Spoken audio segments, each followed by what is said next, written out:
चलिए नया chapter start करते हैं। अब एक टॉपिक है लिमिटेशन एक्ट 1963, उस पे आ जाओ।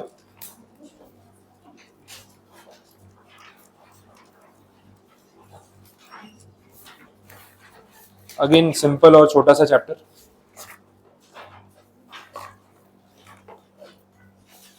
ठीक है, स्टार्ट करते हैं। हाँ, सबसे पहले ऑब्जेक्टिव समझ लेते हैं। एक्ट का नाम है लिमिटेशन एक्ट 1963, आया भी उसी ईयर में था।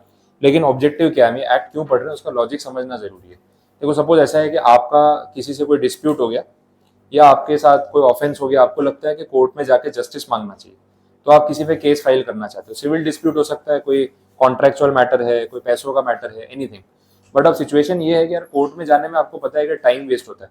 वेस्ट इन द सेंस कि आपको बैठना पड़ेगा जब तक डिसीजन नहीं आए, बार बार कोर्ट जाना पड़ेगा, ये सब चीजें होती है। तो अभी इस सिचुएशन में, जैसे आपकी सिचुएशन है, अभी आपने एग्जीक्यूटिव की पढ़ाई शुरू की है, तो पढ़ाई का बर्डन है, मैं तो डेली बोल रहा हूँ इतने घंटे पढ़ो, ये करो वो करो। अभी आप सोच रहे हो सर हम कोर्ट में जाके केस फाइल करें या सिलेबस पे ध्यान दे, फोकस कहाँ करें। तो आपने सोचा एक काम करते हैं, थोड़ा वो मैटर ना अभी होल्ड पे रखते हैं, पहले एग्जीक्यूटिव की प्रिपरेशन करके ना एग्जाम दे देते हैं, उसके बाद फिर इसके बारे में सोचेंगे। तो आपने एग्जाम अपियर कर ली, अब एक ग्रुप का एग्जाम अपियर किया, दूसरे ग्रुप की प्रिपरेशन शुरू हो गई। बोले सर बात वापस हुई है, पढ़ाई छोड़ के कहाँ कोर्ट जाएंगे। बोले थोड़े टाइम बाद देखते हैं। अब एग्जीक्यूटिव के बाद प्रोफेशनल आ गया, प्रोफेशनल की पढ़ाई तो और बढ़ गई, आपका ग्रेजुएशन का लास्ट ईयर आ गया, ये सब हो गया, तो और टाइम मिला नहीं। अब आगे बढ़ते जाएंगे तो ऐसे फिर इंटर्नशिप आ जाएगी। इंटर्नशिप तो फुल टाइम ऑफिस है, अब पूरा दिन ऑफिस जाओगे, काम करोगे या कोर्ट जाओगे, तो ना मैटर डिले हो रहा है। अब सोचो डिले होते होते कहाँ तक जाएगा ये। इंटर्नशिप, इंटर्नशिप के बाद फिर जॉब, जॉब लगते फिर शादी। ठीक है, आपको नहीं भी करनी होगी तो आस पड़ोस वाले रिश्तेदार, ठीक है, रिश्ते भेज भेज के घर वालों को सुना सुना के जबरदस्ती करवाई देंगे। ठीक है, तो वो भी हो जाएगा। अब शादी के बाद तो फिर और बिजी हो गए, अब तो पूरी लाइफ ऐसे निकल जाएगी, पता ही नहीं चलेगा। आप ये स्किप करते करते सीधा रिटायरमेंट तक पहुंच गए। ठीक है, अब रिटायर हो गए, आपको याद आया, बोला बोर हो रहे बैठे बैठे करे क्या। ठीक है, जॉब भी खत्म, काम नहीं है कुछ, रिटायरमेंट की लाइफ है, तो टाइम पास कैसे करें। आपको याद आया कि यार जब सीएस एग्जीक्यूटिव पढ़ रहे थे ना, तो वो सिविल डिस्प्यूट अपना हुआ था, किसी से पैसे लेने थे, पेमेंट बाकी था, कुछ झगड़ा चल रहा था, अपन कोर्ट केस नहीं किया। अब टाइम ही टाइम है, फ्री है, अब बुला लो, 10 घंटे कोर्ट में बिठाओ, मैं फ्री हूँ, एनी टाइम आ जाऊंगा, कोई इशू नहीं है। आप सच में कोर्ट में चले गए, आपने केस फाइल किया, कितने साल पुराना केस, 40 साल पुराना केस, आप 60 के हो चुके हो, केस जब चल होना था तब 20 साल के थे, 40 साल पुराना केस फाइल किया, और अब कोर्ट से आप जस्टिस मांग रहे हो। सोचो अब कोर्ट का क्या रिएक्शन होगा, जज जब आपका केस देखेगा, बोलो उसका रिएक्शन क्या होगा। बोला तुमको ये 40 साल बाद टाइम मिला कोर्ट में आने का। फिर आपने पूरी कहानी शुरू कर दी, सर तब सीएस एग्जीक्यूटिव था, फिर प्रोफेशनल आ गया, इंटर्नशिप आ गई, जॉब लग गई, शादी हो गई, फिर बच्चे हो गए, फिर उनकी पढ़ाई लिखाई हो गई, अब उनका भी सीएस कंप्लीट हो गया है अब मैं फ्री हूँ। ठीक है, अब रिटायर हो चुका, अब कुछ काम नहीं है, तो अब यही काम बाकी था, मतलब जो पेंडिंग टास्क है वो तो कंप्लीट करना है। बोले कुछ ज्यादा पेंडिंग नहीं हो गया, पेंडिंग होते होते। तो आप इतना लेट अगर कोर्ट में जाके जस्टिस मांगोगे तो कोर्ट आपको जस्टिस दे पाएगा। अच्छा, वो देना भी चाहे तो भी नहीं दे पाएगा। रीजन समझ आ रहा है क्यों, तो 40 साल पुरानी बात, किसी को कुछ याद होगा क्या, क्या हुआ था तब, आपको भी शायद ठीक से याद होना हो। अच्छा, सामने वाली पार्टी वो अवेलेबल है नहीं है, दुनिया में बचा है नहीं बचा है, उसकी याददाश्त बची है कि नहीं बची है। अब उसको बुलाया तो उसको अपना नाम भी याद नहीं आ रहा ठीक से, अब आप उसको ये सब क्वेरी पूछ रहे हो कि तब क्या हुआ था। तो पॉइंट ये है कि जस्टिस नहीं मिल पाएगा, एविडेंसेस, डॉक्यूमेंट्स, रिकॉर्ड कुछ अवेलेबल नहीं होगा। क्या हो गया, ये भी एक्चुअली 40 साल पुराना हो गया है।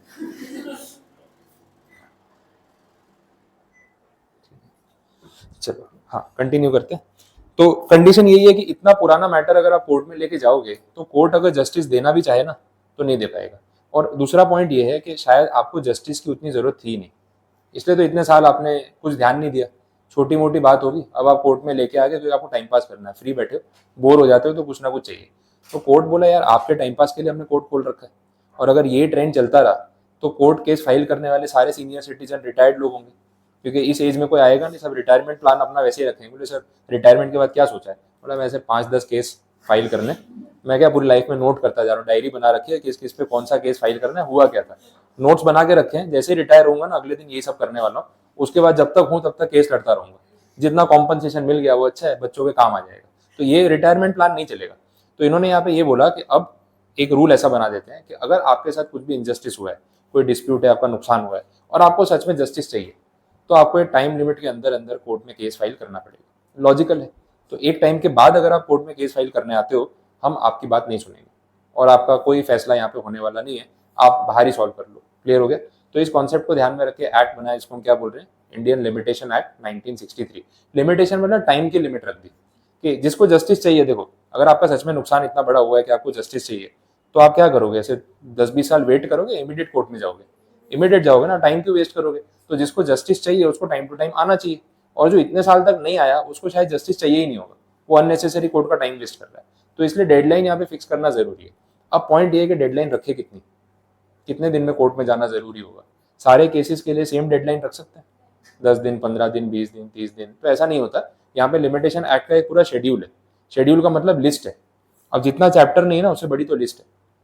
हर टाइप के केसेस के लिए इन्होंने डेडलाइन फिक्स कर रखी है। किसी केस में 30 डेज है, किसी में 3 मंथ्स है, किसी में 6 मंथ्स है, किसी में 3 ईयर्स है, किसी में 12 ईयर्स है, किसी में 30 ईयर्स भी है। तो लिमिटेशन पीरियड जो है वो 30 डेज से लेकर 30 ईयर्स तक भी जा सकता है, depending on the type of case. तो हम वो लर्न करने नहीं बैठेंगे, उसकी कोई नीड नहीं है।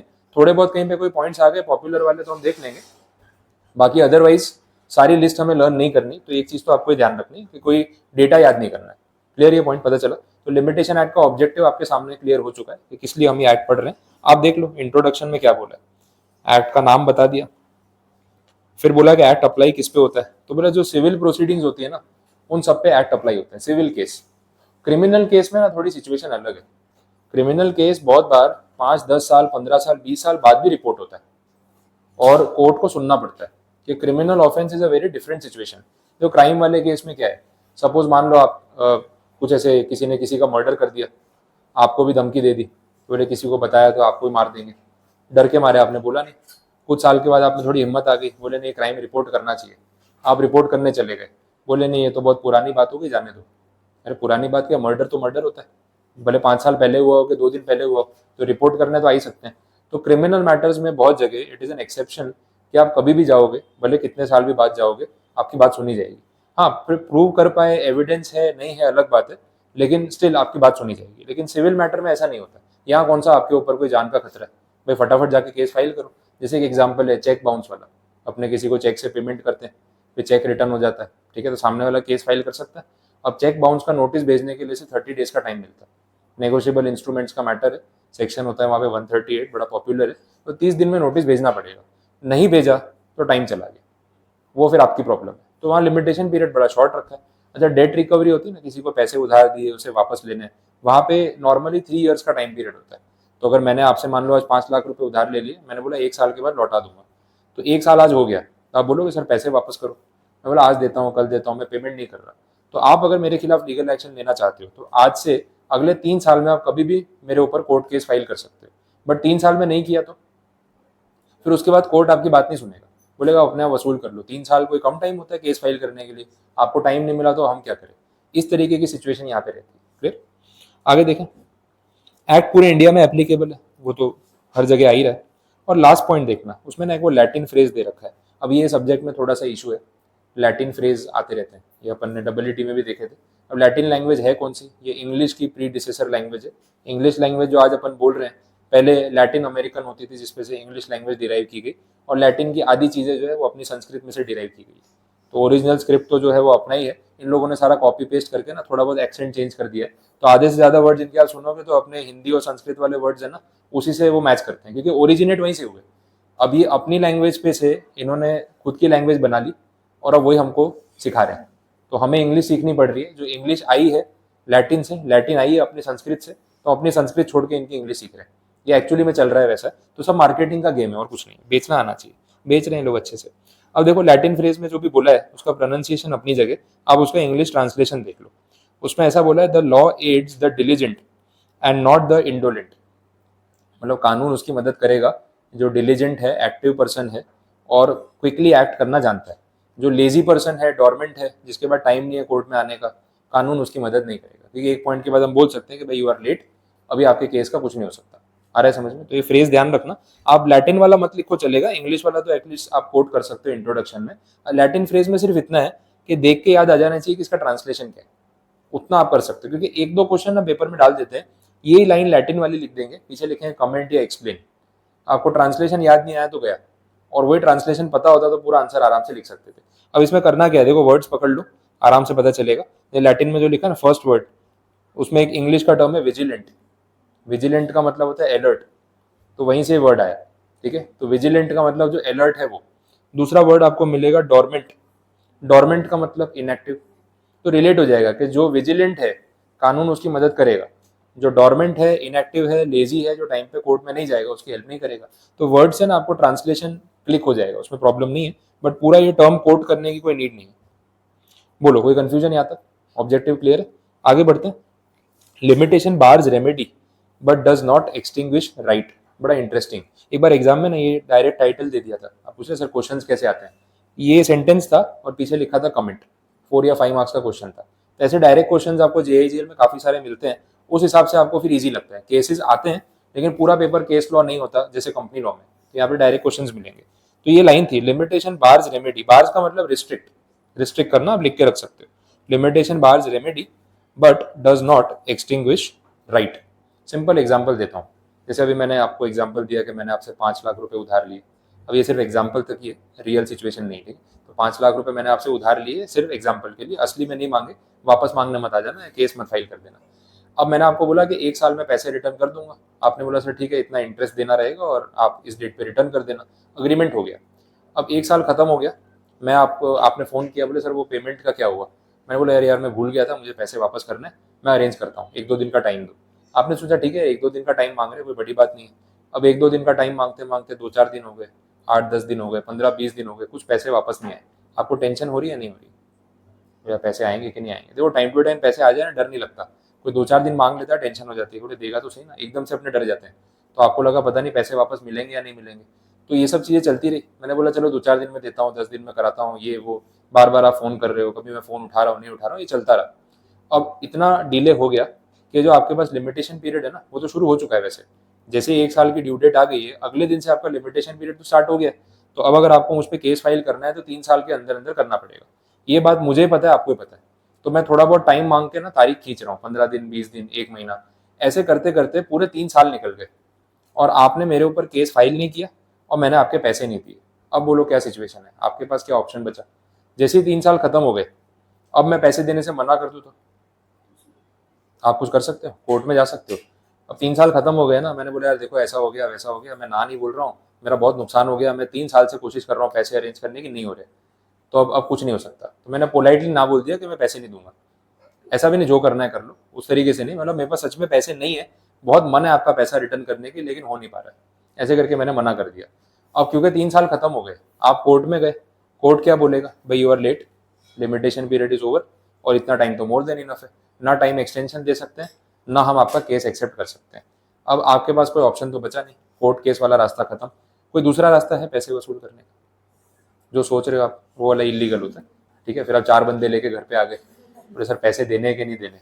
बोला मैं देने आ ही रहा था, अभी अब 10 मिनट रुकते आपके घर पे आ रहा था, क्यों टेंशन ले रहे हो, लेके जाओ। अब 4 बंदे देख के मैं डर गया, उन्हें ले लो, वो बात अलग हो गई। आपने कोई मारपीट तोड़फोड़ कर दी, गुंडे उंडे भेज दिए ना, ये आप पे उल्टा पड़ जाएगा, ठीक है। ऐसे वसूली करने वाला काम नहीं कर सकते, लेकिन आप थोड़ा बहुत ऐसे बोलते हैं ना, प्रेशर बना के, बात बात करके, लोगों को इकट्ठा करके, कैसा होता है, बिजनेस वाली सिचुएशन थोड़ी अलग हो जाती है। मैं बिजनेस में आपसे ऐसे पैसे उधार लिया, मैं रिटर्न ना करूँ तो क्या होता है ना, जहाँ पे मैं बैठा हूँ, मेरा ऑफिस है, जिस मार्केट में काम कर रहा हूँ, जिस एसोसिएशन से जुड़ा हुआ हूँ, फिर आप उसको बोल सकते हो कि यार ये पैसे नहीं दे रहा है, इतना डिले कर दिया, हमारा अमाउंट नहीं आया। और फिर क्या होता है, मेरी एक रेपुटेशन भी खराब होगी कि मैं आपके पैसे रिटर्न नहीं करूंगा, बाकी लोगों को पता चलेगा तो वो क्या सोचेंगे, ये कभी उधार मांगना है, इसको पैसे मत देना, देखो उस बेचारे के 5 लाख रुपए दिए नहीं, अपने भी नहीं देगा। तो वैसे आप सोशल प्रेशर बना के आप पैसे निकलवा सकते हो, वो एक अलग बात है, बट कोर्ट इसमें आपकी कोई मदद नहीं कर सकता। दूसरी बात ये है कि अनदर एस्पेक्ट ये हो गया कि क्या 3 साल का लिमिटेशन पीरियड खत्म होते ही आपका उन पैसों पे राइट चला गया, या राइट आज भी है? 3 साल पूरे हो गए, मैंने तो पैसे दिए नहीं, अब कोर्ट आपकी कोई मदद नहीं कर सकता। बट इसका मतलब ये है कि वो 5 लाख रुपए पे आपका कोई हक नहीं बनता, या बनता है? बनता है। दूसरी सिचुएशन, 3 साल खत्म हो गए, मैंने तो पैसे दिए नहीं, अब बात खत्म, आप कोर्ट केस कर नहीं सकते, आपने ऐसे वसूल करने की कोशिश की, मैंने आपकी बात सुनी नहीं तो आपके पैसे डूब गए। अब ना 1-2 साल बाद, 5 साल बाद मुझे ऐसा गिल्टी फील होने लगा कि यार किसी के पैसे बाकी नहीं रखने चाहिए थे, इससे मेरा ही नुकसान हो रहा है, कुछ बुरा हो रहा है लाइफ में, ऐसा वैसा, चल जाके ना सॉरी वॉरी बोल के पैसे वापस दे देता हूँ। तो मैं 3-4 साल बाद आया, आपको कांटेक्ट किया, मैंने बोला पहचाना? बोले सर हम तो रोज याद करते हैं आपको, जिसके 5 लाख बाकी हो तो याद करेगा, ठीक है, तो हम तो रोज याद करते, गालियां देते कि पैसे खा गए हमारे, रिटर्न नहीं किए, ये वो। बोला अच्छा ऐसा है, मतलब वो पैसे मुझे आपको रिटर्न करने हैं, तब ये सिचुएशन थी, मैं पे नहीं कर पाया, अब है तो वो पैसे आप ले लो, मैंने ऐसा ऑफर किया। आपका क्या रिएक्शन होगा, पैसे वापस लोगे या नहीं लोगे? आप बोलोगे नहीं नहीं अब तो लिमिटेशन पीरियड खत्म हो गया, अब तो इन पैसों पे हमारा कोई हक नहीं बनता, अब रख लो कोई बात नहीं, ऐसा होगा या रख लोगे आप, मांगोगे पैसे वापस? अच्छा मैंने बोला मैं इंटरेस्ट नहीं दे पाऊंगा, लेकिन आपका जो प्रिंसिपल अमाउंट है वो वापस ले लो, बोलो चलेगा? आप सोचोगे जो आता है वो इंटरेस्ट भूल जाओ, कम से कम पैसे दिए वो तो वापस आ जाए, 5 साल हो चुके हैं कुछ तो वापस आ रहा है। मैंने बोला 5 लाख पूरे नहीं है मेरे पास, लेकिन 3 लाख रुपए हैं, बोलो क्या रिएक्शन होगा, चाहिए कि नहीं चाहिए? आप बोले नहीं नहीं सर या तो पूरे 5 लाख दो या तो रहने दो, या आप बोलोगे नहीं जो आ रहा है आने दो, जो आ रहा है आने दो भाई, 3 लाख आ रहा है 2 लाख आ रहा है कुछ भी दे दो, लेकिन कुछ लगे तो सही कि कुछ पैसे वापस आए। अपने भी डिफेंसिव हो जाते हैं ना कि 5 लाख गए थे, जो वापस आ गया वो अच्छा, थोड़ा बहुत नुकसान झेल लेंगे। पॉइंट ये है कि लिमिटेशन पीरियड खत्म होने से आपका कोर्ट में जाने का लीगल राइट खत्म हो जाता है, लेकिन उन पैसों पे आपका हक खत्म नहीं होता, वो तो आपका रहने ही वाला है। तो आप अदरवाइज वसूल कर सकते हो तो कर लो, लेकिन लीगल रास्ता बंद हो चुका है। समझ आया ये पॉइंट? अब वो टाइटल पढ़ोगे तो आपको उसका ऑब्जेक्टिव समझ आएगा। Limitation bars remedy but does not extinguish right. Remedy मतलब कोर्ट का सॉल्यूशन, वो खत्म हो चुका है, लेकिन उन पैसों पे आपका राइट तो आज भी है, वो तो कभी खत्म नहीं होने वाला, वो तो लाइफ टाइम रहेगा। तो ये पॉइंट है। अब अंदर की लैंग्वेज में सेम बात लिखी है, वो एग्जाम्पल जो आपको दिख रहा है ना उसमें मैंने यही चीज जो समझाई वो मेंशन की हुई है, तो आप पढ़ के उसको टैली कर सकते हो आराम से। नेक्स्ट देखते हैं सेक्शन 3, बार ऑफ लिमिटेशन। इसका सिंपल मतलब यहाँ पे ये बोला कि जो लिमिटेशन पीरियड का रिस्ट्रिक्शन है ये किस पे है, ये कोर्ट पे रिस्ट्रिक्शन है या पब्लिक पे है? रोका किसको जा रहा है? पब्लिक को। किस चीज से रोका जा रहा है? कभी डिले मत करना, अगर आपको केस फाइल करना है तो टाइमली फाइल करना, लेट आओगे तो नो एंट्री, ये वैसी बात हो गई। बट अगर मान लो मैटर सेंसिटिव है और कोर्ट को ऐसा लगता है कि यार मैटर बहुत सीरियस है और जेन्यूनली लेट हो गया है, अब लिमिटेशन पीरियड के पॉइंट को यूज करके इस बेचारे को यहाँ से अगर भगा दिया तो ज्यादा इंजस्टिस हो जाएगा। तो क्या कोर्ट चाहे तो केस एक्सेप्ट कर सकता है एक्सेप्शनल सर्कमस्टांसेस में, वो अलाउड है। तो सेक्शन 3 ये बात क्लियर कर रहा है कि this act is not a restriction on the powers of court or judiciary. It is just on the public कि वो time to time case file करे, उसको डिले ना करे। तो ये टाइम मैनेजमेंट के लिए और स्मूथ मैनेजमेंट के लिए किया जा रहा है, ये आपको ध्यान में रख के चलना है। तो कुछ प्रोविजंस है आगे जहाँ पे कोर्ट अगर चाहे आपको तो टाइम एक्सटेंशन दे सकता है। सेक्शन नंबर 5 आएगा नेक्स्ट पेज पे, ये देखो एक बार, सफिशिएंट कॉज का एक डॉक्ट्राइन लिखा है, मिला?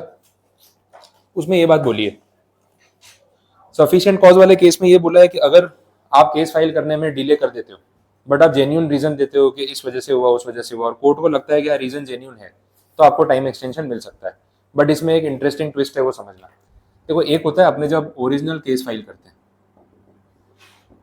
ओरिजिनल केस का मतलब पहली बार आप कोर्ट में जा रहे हो उस मैटर को लेके केस फाइल करने के लिए। यहाँ पे ना लिमिटेशन पीरियड नॉर्मली 3 इयर्स या उससे ज्यादा होता ही है, मतलब ईयर्स में होता है। तो आपको मोर देन इनफ टाइम मिला है, या 3 साल में आपको एक भी दिन नहीं मिला कोर्ट में जाने का, ये प्रैक्टिकली आपको ऐसे गलत नहीं लग रहा? आप बोले 3 साल से मैं इतना बिजी था, 3 साल से इतने कितने बिजी थे, एक दिन तो टाइम मिला होगा कि कोर्ट में एक एप्लीकेशन कर सको।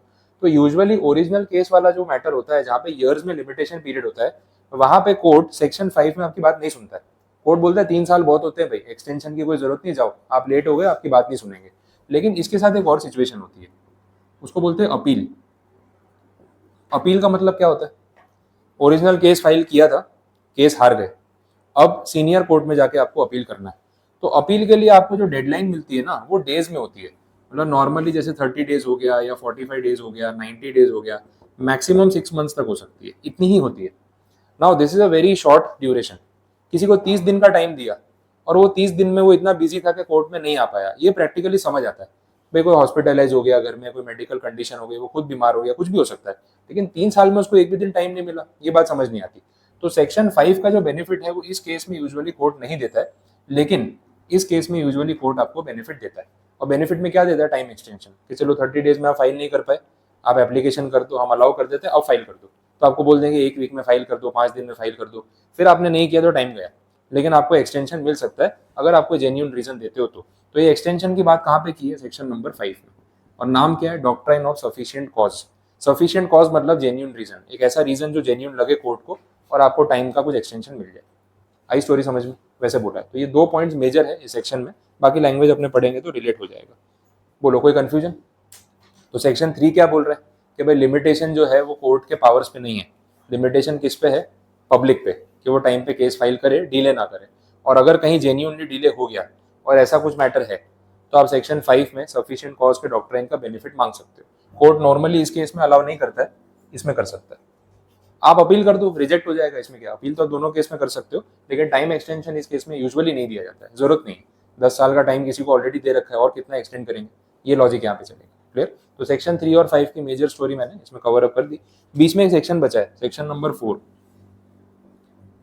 ये भी देख लो। अब इसमें क्या सिचुएशन है, देखो अपनी भी आदत होती है, जैसे मैं कितनी बार खुद एक्सपीरियंस करता हूँ, आपका एग्जीक्यूटिव का कुछ रजिस्ट्रेशन करवाना है, एग्जाम फॉर्म भरना है, ये सब चीज़ें होती है, तो इंस्टीट्यूट की तरफ से ना डेडलाइन होती है। अब डेडलाइन उन्होंने रख दी, जैसे WT है, अभी 15 जून की डेडलाइन है कि आपको एडमिशन फॉर्म या आपका एग्जाम फॉर्म भर देना है।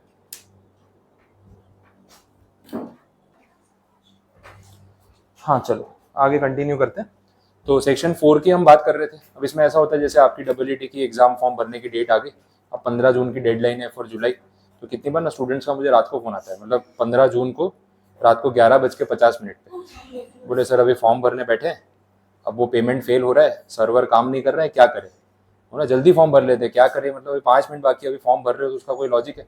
बट वो क्या बोलते हैं, थॉट प्रोसेस वैसा है ना कि एकदम लास्ट मोमेंट पे अपने काम करेंगे जब डेडलाइन आ चुकी है, कि अब काम नहीं किया ना तो लेट हो जाएगा। तो प्रोकास्टिनेशन चलता रहता है, डिले करते रहते हैं। अब इस सिचुएशन में कुछ हो नहीं सकता। अब मुझे बोल रहे सर कुछ तो करो, क्या करे, कैसे एग्जाम फॉर्म भरे, मतलब रात को 12 बज रहे हैं, 5 मिनट में टाइम खत्म हो रहा है, अब सर्वर नहीं चल रहा है, पेमेंट गेटवे नहीं चल रहा है, तो मैं क्या कर सकता हूँ, टेक्नोलॉजी वाली चीज़ है। तो आपको 1-2 दिन पहले, 4 दिन पहले भर के रख लेना चाहिए था। अभी एग्जाम खत्म हुई ना जून वाली, तो उसमें भी वो चल रहा था, एडमिट कार्ड डाउनलोड करना है, एग्जाम के 1 घंटे पहले डाउनलोड करना है। सच में बोले सर सर्वर नहीं चल रहा है, बोला मैं क्या कर सकता हूँ, सर्वर नहीं चल रही। 1 घंटे पहले याद आया, 2-4 दिन पहले मैसेज किया हुआ है सबको, डाउनलोड कर लेना, स्टूडेंट ID कार्ड है, एडमिट कार्ड है, तो लास्ट मोमेंट पे अभी एग्जाम देने जा रहे हैं ना, अभी डाउनलोड कर लेते हैं, अभी प्रिंट करा लेते हैं, प्रिंट करा के चले जाएंगे। मतलब इतना डिले करोगे तो कुछ नहीं हो सकता है। तो पॉइंट ये है कि अगर ऐसा कोई लास्ट मोमेंट पे जागा और यही बाद में कभी कोर्ट केस करने गया, तो वहां पे भी यही हरकतें करेगा। लिमिटेशन पीरियड जिस दिन खत्म हो रहा है ना, उस दिन जाके एप्लीकेशन फाइल करेगा। याद है, लेकिन पहले टाइम नहीं निकल रहा है। अब आखिरी दिन पे जब लिमिटेशन पीरियड के कोर्ट में केस फाइल करने गया, पता चला आज कोर्ट में छुट्टी है, हो सकता है ऐसा। अब गया लिमिटेशन पीरियड, कोर्ट को मालूम है कि ऐसे लोग आने वाले हैं, तो उसके लिए ना पहले एक्ट में ना सेक्शन नंबर 4 बनाया। उन्होंने बोला कि अगर कोर्ट आखिरी दिन पे आपके लिमिटेशन पीरियड के बाई चांस क्लोज है, छुट्टी है या कोई भी रीजन है, कोई फेस्टिवल है, तो आपको 1 दिन का टाइम और दे देंगे, परेशान नहीं करेंगे, ठीक है, अगले दिन आ जाना। बोले सर अगले दिन भी कोर्ट में छुट्टी है, 3 दिन छुट्टी है बैक टू बैक, कोई बात नहीं, किसी दिन तो कोर्ट खुलेगा, जो भी अगला वर्किंग डे होगा ना वो आपका आखिरी दिन है। अब इससे ज्यादा डिले कर दिया फिर कुछ मत बोलना, पहले आपके लिए 1 दिन का प्रोविजन कर दिया। तो जो लोग इस तरीके से आखिरी मोमेंट पे काम करते हैं, उनको यहाँ पे एक तो ये तो गलत चीज है एक्चुअली, तो ऐसा करना ही नहीं चाहिए। फिर आप वापस से उनको और मतलब प्रमोट कर रहे हो कि ठीक है लास्ट डे तक वेट करते रहो, बट सेक्शन में अलाउ किया क्योंकि कोर्ट आपको फेयर चांस देता है।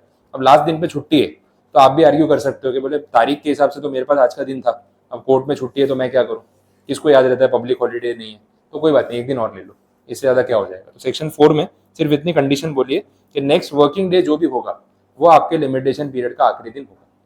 क्लियर, समझ आई? तो ये कंप्लीट। तो सेक्शन 3 और सेक्शन 4 की स्टोरी कंप्लीट। सेक्शन 5 में जो मेन पॉइंट था वो मैंने आपको बता दिया, उसकी लैंग्वेज में देख लेते हैं, अगर और कुछ बचा है तो सेक्शन 5 कवर करा देता हूँ। अच्छा, इसके नीचे एग्जाम्पल्स भी दे रखे हैं। तो फिर एक काम करते हैं, सेक्शन 5 आज अपना डिस्कस नहीं करते, अभी जितना आपको बेसिक बताया उतना ही रखते हैं, लैंग्वेज के साथ फिर मैं कल स्टार्ट कराऊंगा, आज थोड़ा हेवी हो जाएगा, बाकी के भी सेक्शन फिर कंटिन्यूटी में, आज इसमें इतना ही रखते हैं, मोर देन इनफ। कुछ पूछना हो कंसेप्ट में अभी तक, कुछ डाउट? जो आज सिखाया सब क्लियर, ठीक है, बस तो यहाँ पे एंड करते हैं, रिमेनिंग टॉपिक्स कल देखेंगे।